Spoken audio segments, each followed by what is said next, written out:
You're listening to the Hour of the Time. I'm William Cooper. Ladies and gentlemen, come alive in 95, the year of empowerment. Forever Free America Rally, March 11th, 1995. I will be there. Hope to see you all. It's at 689 South E Street, San Bernardino, California. And you can call this number for information. It's 602-204-2386. That's area code 602-204-2386. It's, let me see, it's $10 in advance and $15 at the door. So call that number and find out how you can get your tickets in advance so you don't have to pay that extra $5. I'll be there all day. And come by, say hello, talk a while. I'm only going to speak for 45 minutes. I'm going to have plenty of time. And we'll have a table. My book will be there and a whole bunch of other stuff. That is, if Annie gets it already. She's in charge of those things. You know, I hate to even touch it. I don't even like to get involved in that stuff, really. But I do like to meet people and shake their hand and talk and do those kinds of things. Also, on February the 18th, in the old white church at 549 East Marshall, that's at the northwest corner of Hilton and Marshall, in Ferndale, Michigan, there will be a Constitution Party meeting at 2 p.m. That's on February the 18th at 2 p.m. at the old white church at 549 East Marshall. That's the northwest corner of Hilton and Marshall in Ferndale, Michigan. I will be there. And I've got some important things to say, so I hope all of you are there also. If you'd like information, phone 810-674-8094. That's 810-674-8094. Also, we've done a little shuffling, ladies and gentlemen. And here's what we've done. Aaron Russo will remain the chairman of the Constitution Party. I will remain the president of the Constitution Party. And Aaron and I exchange hats and functions all the time. And we have appointed Karen Scarborough, the national director of the Constitution Party. And she will be taking care of the day-to-day business. And so once again, we're going to change the address for you to write to. This time, it's going to be permanent for a while. So you can write to the Constitution Party at 2357 Pine Orchard Drive. That's 2357 Pine Orchard Drive, Waterford, Michigan, 48329. That's 2357 Pine Orchard Drive, Waterford, Michigan, 48329. And I'll repeat this from time to time so that you'll know. We hate to do this to you folks, but Aaron and I are so involved in so many things, and we're traveling all the time, it's just impossible for either one of us to take care of the day-to-day business of the party. We're free now to make decisions. We're free to travel and speak. We're free to do all the radio guest spots representing the Constitution Party. I'm free to travel and work with the coalition of CURE. And believe me, this is going to work much better. You're going to get personal answers to all your letters. Everything's going to go faster and much, much smoother. Also, the new phone number for the Constitution Party is 810-674-8094. That's 810-674-8094. And once again, the new address is the Constitution Party, 2357 Pine Orchard Drive, Waterford, Michigan, 48329. Everything has been sent there, and so we're going to be able to function much better and much quicker. And, of course, if you need to talk to Aaron or I, you can reach us through this number here at the Research Center, or Aaron's number that you first got when we first announced the formation of the Constitution Party. So, also in Massachusetts, the Massachusetts branch of the Constitution Party is having a kickoff meeting for party leaders only. That's party leaders only. The public is not invited, but that's on Thursday, February the 16th. So if there's anybody out there who is a leader of a group, for instance, if you're a leader of some organization in the Constitution Party, Constitution Coalition, the Libertarian Party, the Patriot Party, the American Party, the Republican Party, the Democratic Party, anybody involved with any large group of people as a leader or a political party as a leader, meet with the Massachusetts Constitutional Party on Thursday, February the 16th. That's Thursday, February the 16th. That's at the Villanova Family Diner. That's the Villanova Family Diner at Lancaster Avenue and Route 320. Lancaster Avenue and Route 320. That's real nice. They didn't tell me what town it is. Folks, you got to tell me what town it's in. You know where that's at, but I haven't got the faintest idea, neither does anybody else out there listening. Luckily, they gave you a number to call. Call this number, and they'll tell you what town that's in, okay? Thursday, February the 16th at 610. Call Mike at 610-494-2113. Call Mike at 610-494-2113. If you're a leader of any group or any party, they want you to attend that meeting to try to organize behind one candidate. You see, if we all feel different candidates, I don't care what you believe in or what party you belong to. If you're a third party, it's a sure lose. I hope you understand that. Our hope is in a coalition. That's where we can win, and we can win. So get behind it. Let's make it work. Also, folks, the crap is flying out there. I'll hear from the American Patriot Facts Network. Yes, sir. From old Ken Varden himself. And from Rick Butkowski to Ken Varden, militia, red alert. Don't believe it. These guys haven't got the authority to call a red alert for the militia. They claim their source is a 4-star general, and I guarantee you, if either one of these people ever met a real 4-star general, they'd have to change their pants and take a bath. There are no leaks, ladies and gentlemen, and 4-star generals don't get 4 stars by running around talking about what they're going to do.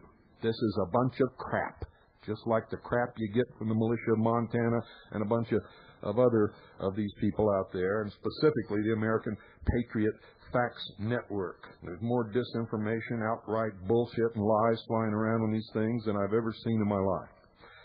And it claims here, we have received a condition red alert nationwide on March 25th, 1995 at 4 a.m. A definite hit will be made on all militia units and other patriotic organizations. Source of this info is a 4-star general. And if you want to swallow that, folks, I got all kinds of things that I can charge you to shove down your throat. Oh, boy, where do these people come from? I don't know. But stand by, because got some good stuff for you tonight. Don't go away.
Aristotle is the champion of this world.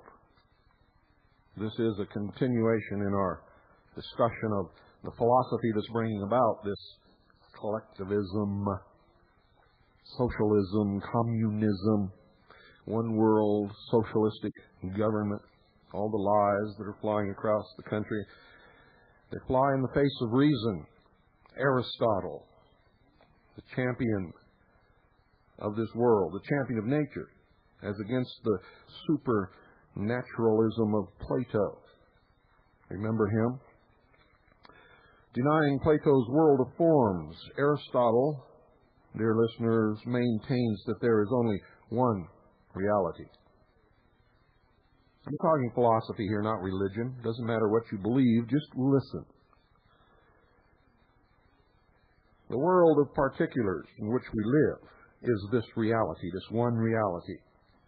The world men perceive by means of their physical senses, the only one you're capable of dealing with, the one in which you are surrounded with sensory perceptions.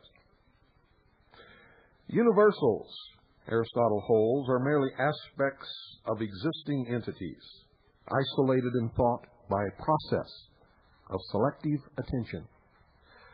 They have no existence apart from particulars. Reality, he says, is comprised not of Platonic abstractions, but of concrete individual entities, each with a definite nature, each obeying the laws inherent in its nature.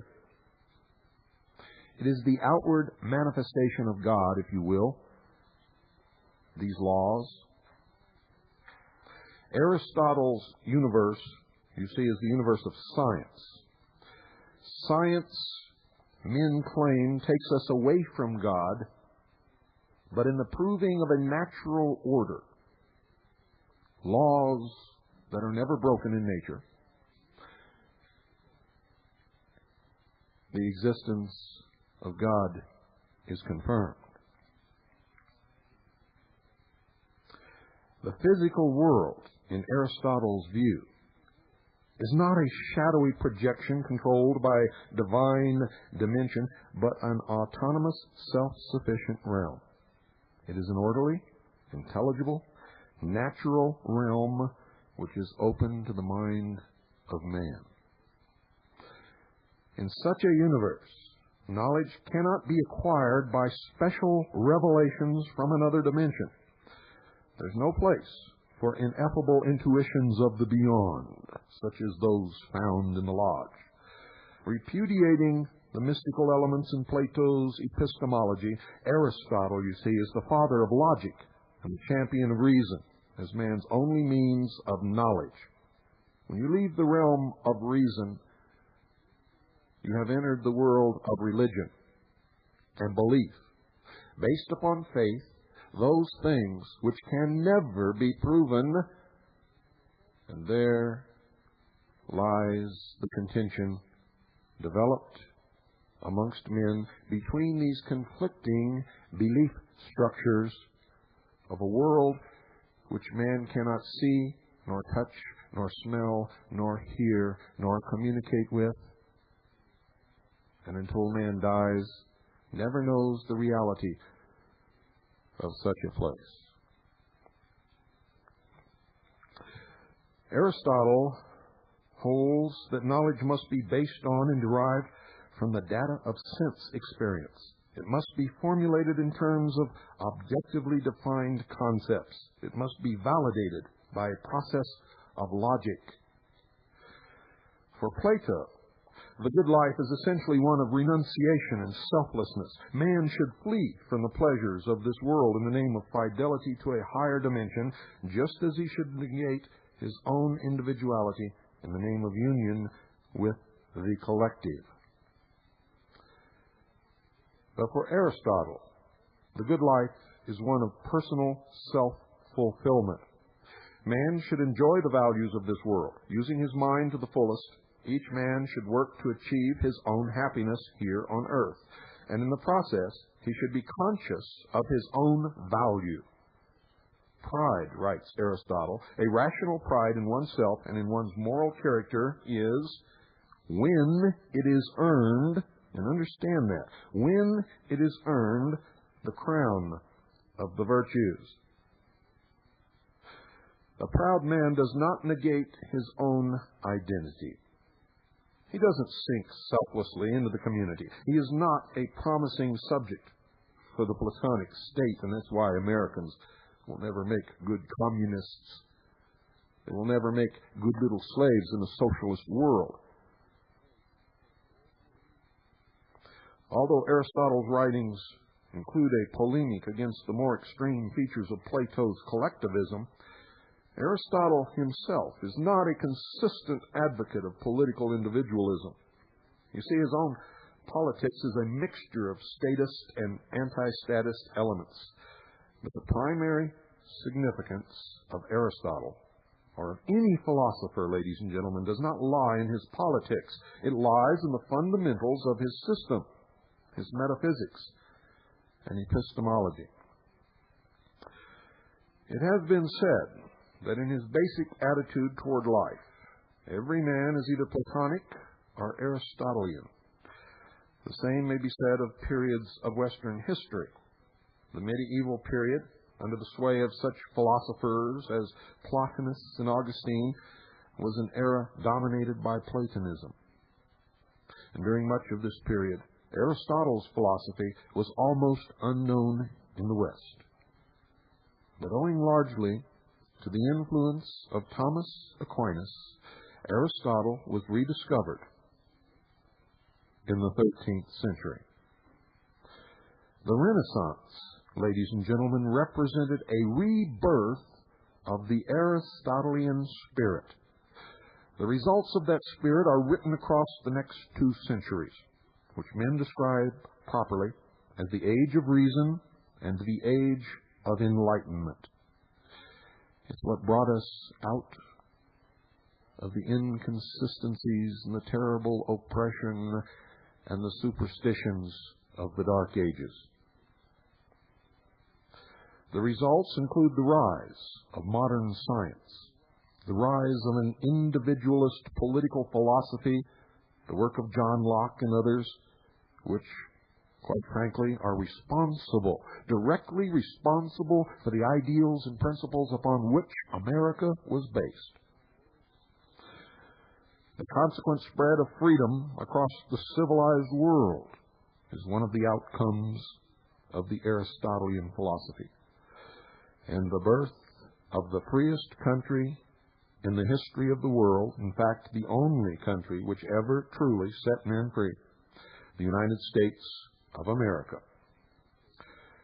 The great corollary of these results, the product of men who were armed with the knowledge of the scientists and who were free at last to act, was the Industrial Revolution, which turned poverty into abundance and transformed the face of the West. The Aristotelianism released by Aquinas and the Renaissance was sweeping away the dogmas and the shackles of the old world, the past. Reason, reason, freedom, freedom. How many of you have ever said that word and felt it flow across your lips? Freedom.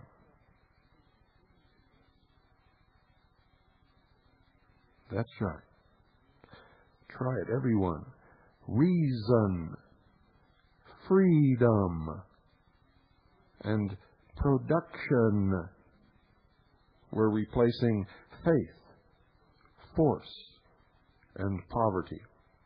The age-old foundations of statism were being challenged and undercut. The tragedy of the West, however, lies in the fact that the seeds of Platonism had been firmly embedded in philosophy almost from its beginning, and had been growing steadily through the post-Renaissance period. Thus, while the revolutionary achievements inspired by Aristotelianism were reshaping the life of the West, an intellectual counter-revolution was at work, gradually gathering momentum. A succession of thinkers was striving to reverse the Aristotelian trend and to resurrect the basic principles of Platonism.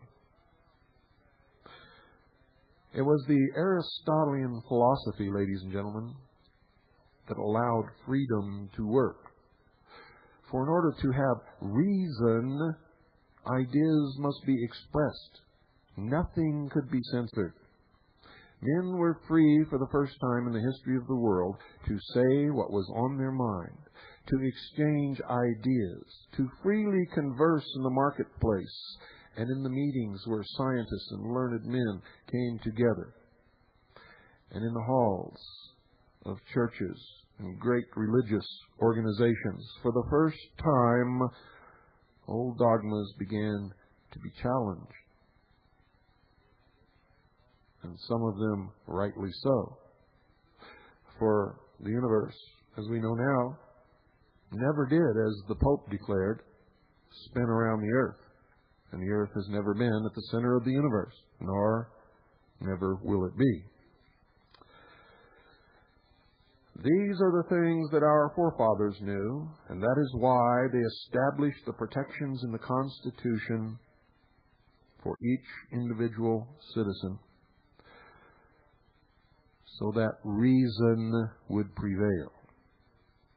You don't see that anymore, and we're going to talk extensively about it before we're done with our talks on philosophy. The climax, ladies and gentlemen, of this development, the resurrection of the basic principles of Platonism, actually came in the late 18th century. The man who consummated the successful anti-Aristotelian revolution, the man who more than any other put an end to the Enlightenment and opened the door to its opposite, was a German philosopher, the most influential German philosopher in history, and his name was Immanuel Kant, spelled K-A-N-T. A very famous Masonic writer, who in one of his editions of the Masonic Encyclopedia, his name is Mackey, by the way, he said, to understand Freemasonry, one must understand Kant. And if one does not understand Kant, one cannot understand Freemasonry. A great revelation there. Most of you, no doubt, have never heard of this man. One of Kant's major goals was to save religion, including the essence of religious morality, from the onslaughts of science. His system represents a massive effort to raise the principle of Platonism in a somewhat altered form, once again to a position of commanding authority over Western culture. Kant, you see, places his primary emphasis on epistemological issues. His method of attack is to wage a campaign against the human mind. Man's mind, he holds, is unable to acquire any knowledge of reality. Well, it's clear that Immanuel Kant never in his life listened to the hour of the time. And it's true, because he died a long, long time ago. Just think how it would have changed the world if he could have listened to the hour of the time and gained a real taste of reality. For it was no different in his time than it is today. The common man was fed lie after lie after lie, and was manipulated as a herd of sheep is manipulated by the dogs and the shepherd into the pens to be sheared, and then up the hill to the slaughterhouse. In any process of cognition, according to Kant, whether it be sense experience or abstract thought, the mind automatically alters and distorts the evidence confronting it.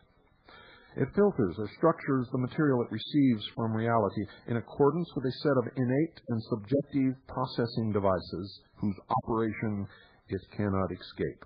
Now remember, this is according to Kant. He says the world that men perceive, therefore, the world of orderly, spatio-temporal material entities, is essentially a creation of man's consciousness. What men perceive is not reality, as it is. but merely reality as it appears to man, given the special structure of the human mind. Thus, for Kant, as for Plato, the universe consists of two opposed dimensions: true reality, a supersensible realm of things in themselves, in Kant's terminology, and a world of appearances which is not ultimately real, the material world men perceive by means of their physical senses. And this is where things begin to be twisted around. This is where wrong began to become right, and right began to become wrong, where morals began to disappear. Plato was more than a Platonist despite his mysticism, for he was a member of the mysteries. In fact, he describes his initiation in his writings. He was also a pagan Greek, and as such he exhibited a certain authentic respect for reason, a respect which was implicit in Greek philosophy, no matter how explicitly irrational it became. But the Kantian mysticism, however, suffers from no such pagan restraints. Kant threw reason out the window. His mysticism flows forth triumphantly, sweeping the prostrate human mind before it. Since man can never escape the distorting agents inherent in the structure of his consciousness, says Kant, quote, things in themselves, end quote, are in principle unknowable. Reason is impotent to discover anything about reality. If it tries, it can only bog down in impenetrable contradictions. Logic is merely a subjective human device, devoid of reference to or basis in reality. For according to Kant, the world around us is not real.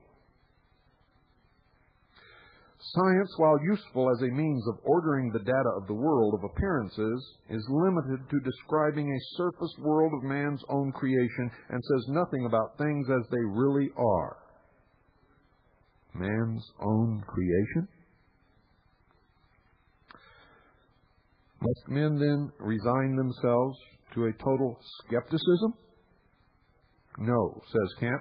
There is one means of perceiving the barrier between man and existence. Since reason, logic, and science are denied access to reality, the door is now open for men to approach reality by a different, non-rational method. Non-rational. The door is now open to faith. Faith.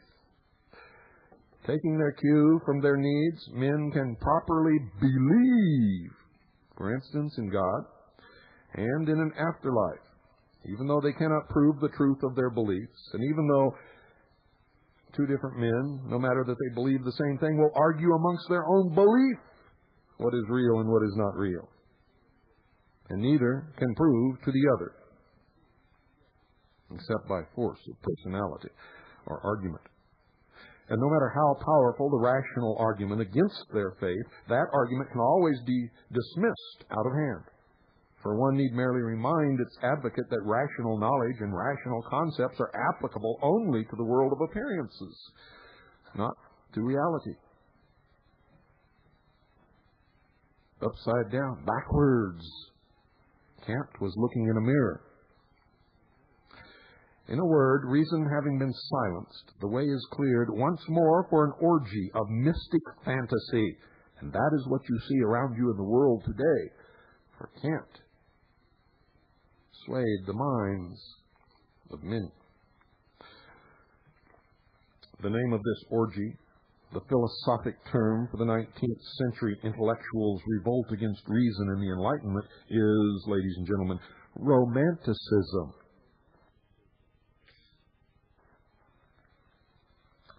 See, many of you have been wondering for a long time what that meant, or you thought you knew what.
Ladies and gentlemen, if you understand the real world, the world that we perceive around us versus the fantasy world, the creation of many different minds, and depending upon who you talk to, the real world of Kant varies according to who's talking about it, or what religion they belong to, or how they perceive the other dimensionalities, or the worlds of the extraterrestrials, the world of the ascended masters and the channelers and the New Age movement and all of these things. And there's nothing wrong with people believing this if they want to, as long as they don't infringe upon the right of others to believe what they want to.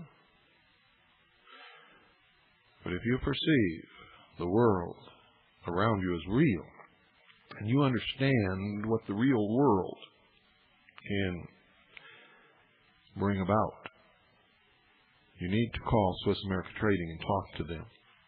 Just talk to them. You're not obligated to do or buy or purchase or say or listen to anything. But folks, I can assure you that Immanuel Kant was wrong. And you are living in the real world. And around you, what you perceive can hurt you. And the machinations and the manipulations of the people who believe in the philosophy of Plato and Kant and the third philosopher, which we will be discussing shortly, can hurt you, can destroy you. For they live in a world of lies and deception and political correctness, invention, if you will.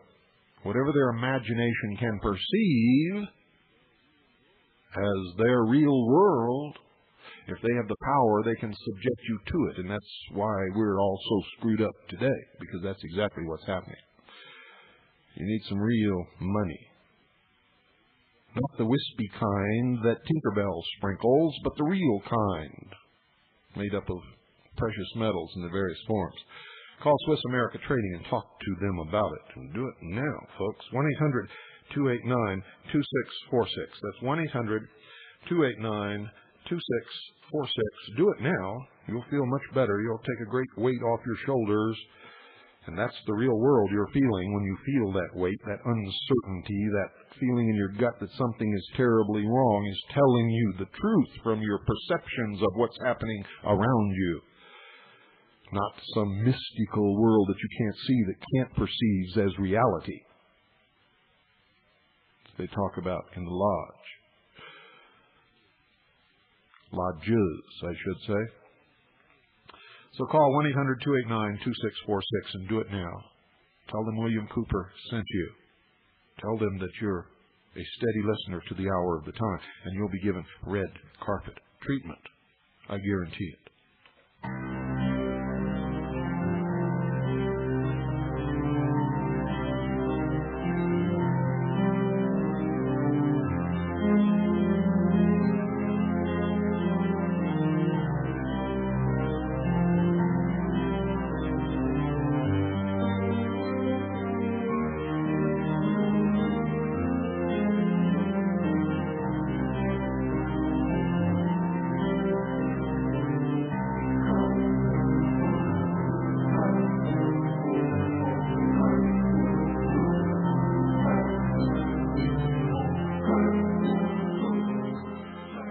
The name of the orgy, the philosophic term for the 19th century intellectuals revolt against reason and the Enlightenment, is romanticism.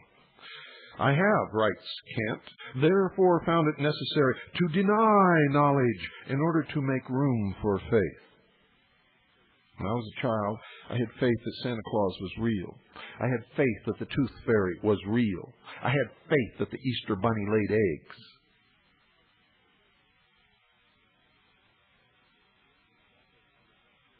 Kant also found it necessary to deny happiness. To deny happiness. Socialism denies happiness. If you don't believe that, take a trip to Eastern Europe, or to what used to be the old Soviet Union, or to Russia, and talk to those people about what it was like to live under total socialism in the form of communism. And don't let anybody fool you. there is not much difference between the two, if any. Deny happiness. Kant found it necessary to deny happiness in order to make room for duty. Duty. If you know anything about Hitler's Germany, you can already see where he got at least a part of his philosophy. The trains must run on time, even if we have to kill everybody who runs the trains to make them run on time.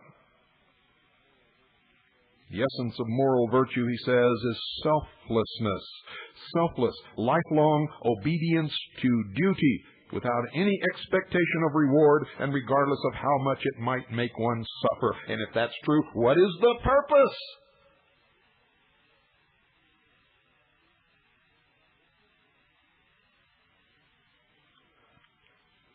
Kant's attack on reason, this world and man's happiness, was the decisive turning point. As the main line of modern philosophy rapidly absorbed his basic tenets, the last elements of the Aristotelian approach were abandoned, particularly in Germany.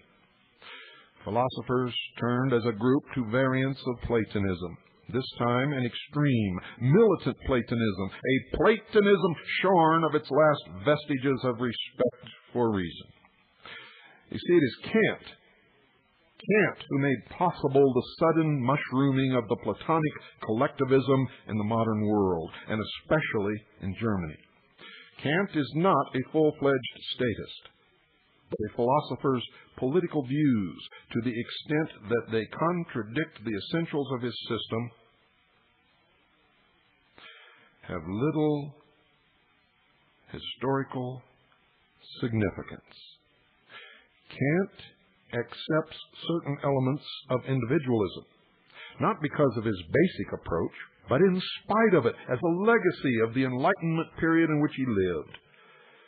This merely suggests, ladies and gentlemen, that Kant did not ever grasp the political implications of his own metaphysics and epistemology. He didn't understand the effects of his own thinking. His heirs, however, did. A line of German Romanticist philosophers followed Kant in the 19th century, each claiming to be his true follower, each avid for a reality beyond this world and a means of knowledge beyond reason, each contributing his share to the growth of an impassioned collectivism that poisoned the intellectual atmosphere of Germany. The most famous of these men, the most influential, the ruling figure of 19th century philosophy, whose name you have heard me mention over and over and over again on this broadcast, was Hegel.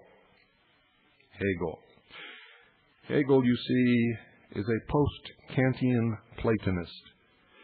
Taking full advantage of the anti-Aristotelianism sanctioned by Kant, Hegel launches an attack on the root principles of Aristotle's philosophy, on the principles of Aristotelian logic, which even Kant had not dared to challenge directly. He didn't dare.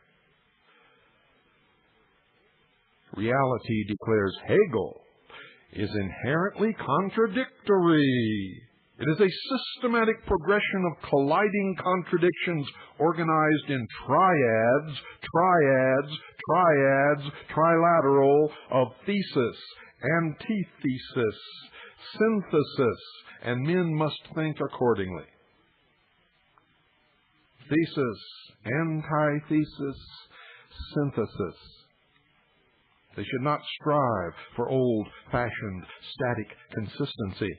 They should not be limited by the one-sided Aristotelian view that every existence has a specific identity, that things are what they are, that A is A. On the contrary, he says, they owe their ultimate allegiance to a higher principle, the principle of the identity of opposites, as above, so below.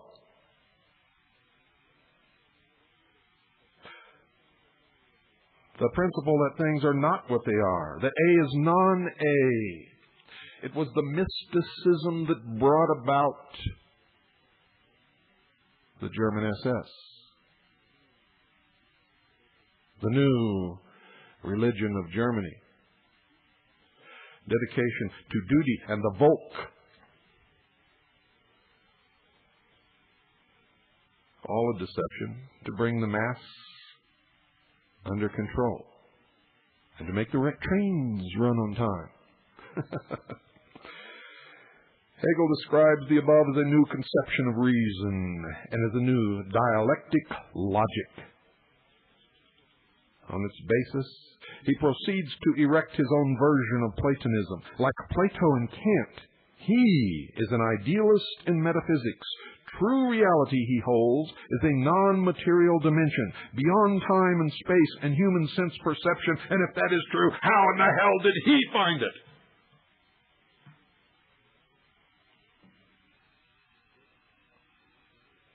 He didn't. He invented it.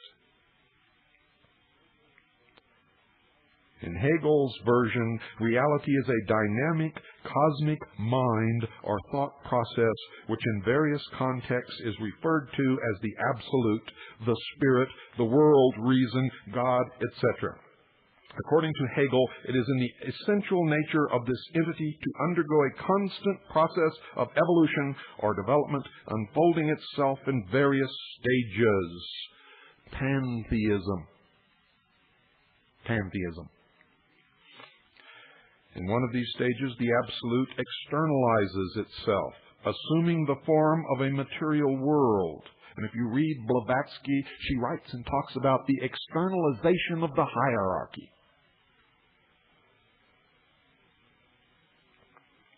Continuing its career, it takes on the appearance of a multiplicity of human beings, each seemingly distinct from the others, each seemingly an autonomous individual with his own personal thoughts and desires.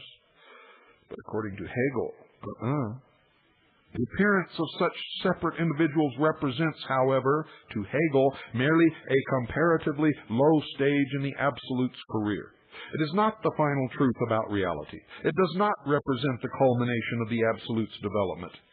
At that stage, in effect, at the apex or climax of reality, it turns out, in Hegel's view, that distinctions of any kind, including the distinctions between mind and matter and between one man and another, are unreal. Opposites are identical. A is non-A. It turns out that everything is one, and that the things of this world, which appear to us to be individual, self-contained entities, each real in its own right, you sitting there on that couch or in that chair or on that floor, are merely so many partial aspects of one all-inclusive, all-consuming whole, the Absolute, which alone has full reality. And in Hegel's projection of this, it becomes der Führer, der State, der Volk, ein Reich, ein Volk, ein Führer. Do you understand where we're headed now? Do you understand what this philosophy brings into being? It is the base upon which is built communism, socialism, collectivism. Why am I one of the few who really understands this? For what I just said isn't written anywhere. The ethics and politics which Hegel derives from his fundamental philosophy can be indicated by two sentences from his philosophy of right. Quote, "A single person, I need hardly say, is something subordinate, and as such he must dedicate himself to the ethical whole. Hence, if the state claims life, the individual must surrender it." End quote. Hegel's collectivism and state worship are more explicit than anything to be found in Plato's writings.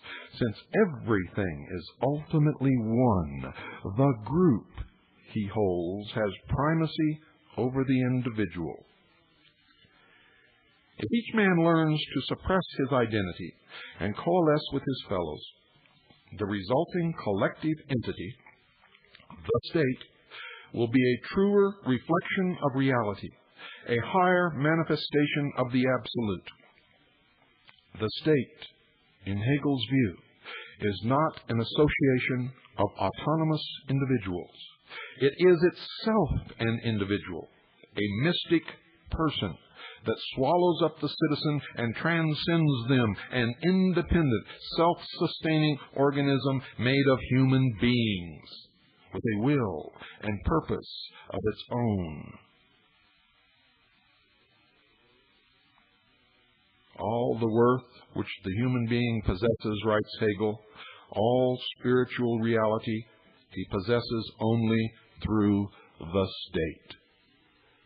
So what is, and what lives, and what breathes on an individual reality, what thinks, what has, what is, becomes non-existent in the light of the formation of these individuals into what is collectively called the state, a non-entity brought about by these individuals, which by its very formation makes them non-existent. For the promotion and the furtherance of this non-existent entity, which they brought about for their own mutual benefit and protection, now supersedes their reality, and they are subject to its every whim. Their task, duty to the state. Ein Reich, ein Volk, ein Führer. The state organism is no more secular entity as a manifestation of the absolute. It is a creature of God, Hegel says, and thus demands not merely obedience from its citizens, but reverential worship. And remember, this is not just Hegel. It began with Plato. It was expounded upon by Kant, and it was brought to its present form by Hegel. Reverential worship. The state is the divine idea as it exists on earth. The march of God in the world, that is what the state is. The purpose of the state, therefore, is not the protection of its citizens. The state is not a means to any human end. As an entity with supernatural credentials, it is an absolute, unmoved end in itself. And it has supreme right against the individual, whose supreme duty it is to be a member of the state. And those to adhere to these ideas and ideals don't even understand what it is that they are doing or bringing about or even are a part of.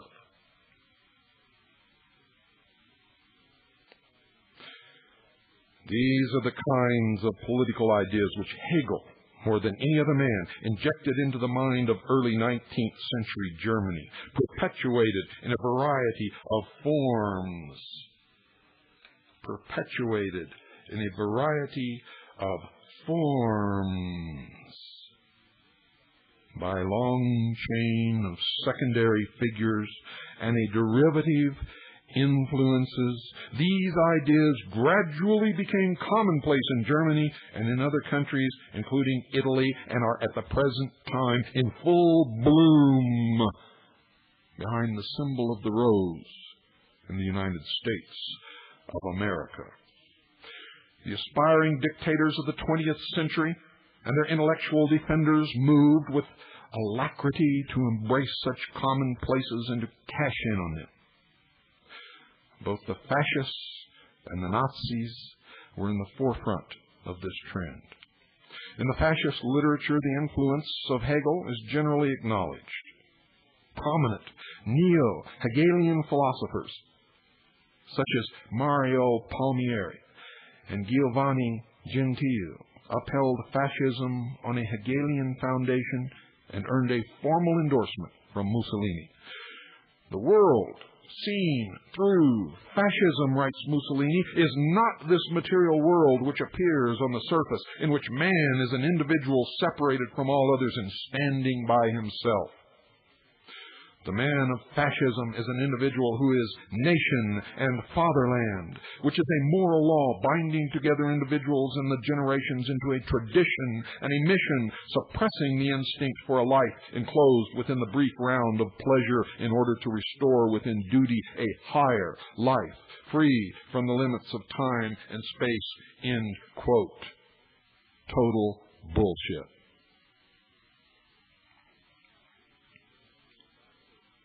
The Nazi literature is not so overtly Hegelian in its formulations.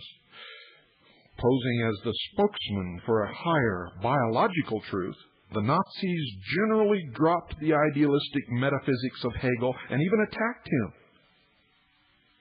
Admittedly or not, however, the Nazis, like the fascists, rely completely on the ideas of Hegel, not only for their basic collectivist approach, but for many of the more specific political theories necessary to implement it in practice. Hegel, for instance, seeks to undercut any individualist opponents by proclaiming that statism represents a passion for human liberty, when in practice, human liberty is not allowed. A man is free, Hegel explains, when he acts as he himself wills to act, but since the state is the true self of the individual, what a man really wills, even though he may not know it, is what the state wills. Liberty, therefore, is obedience to the orders of the government. Such obedience guarantees true freedom for the real self, even if the illusory self is being sent to Auschwitz. The masses of men, notes Hegel, do not understand this viewpoint. The people, therefore, do not know what it wills.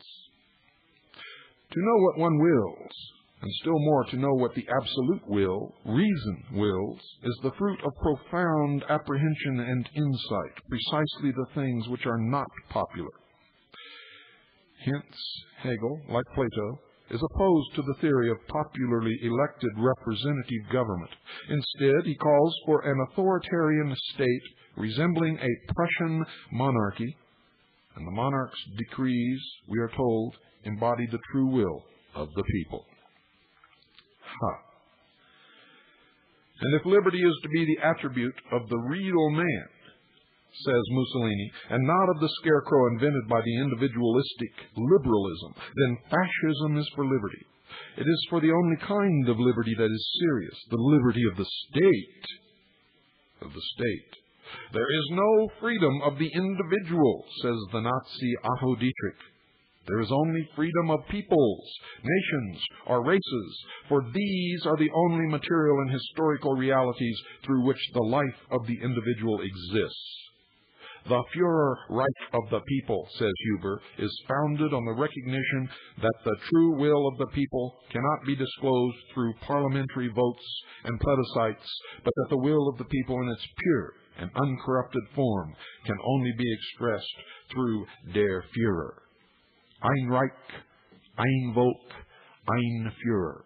And that is really what racism is all about. It is totally opposed to the American ideal of the rights of the individual and the protection of those rights through a written constitutional contract between the government and the states, and another written contract between the states and the people to protect the individuality and the right of every single citizen to be an individual and worship at the altar of his or her choice, and to do or say or speak or feel anything that he or she wishes, as long as they do not infringe upon the rights of others or hurt the person or property of any other citizen. Good night. God bless you all. And God save this republic.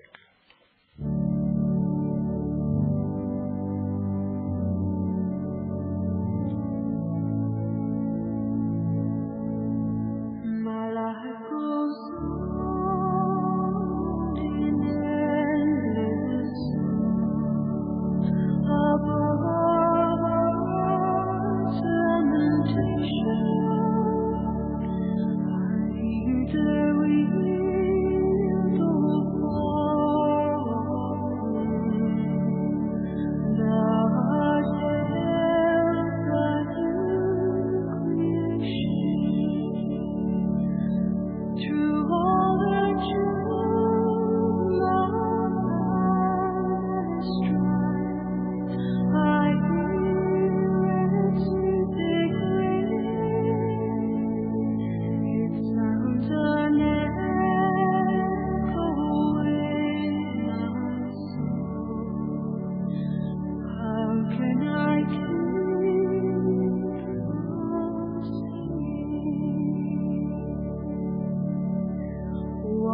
rejoice.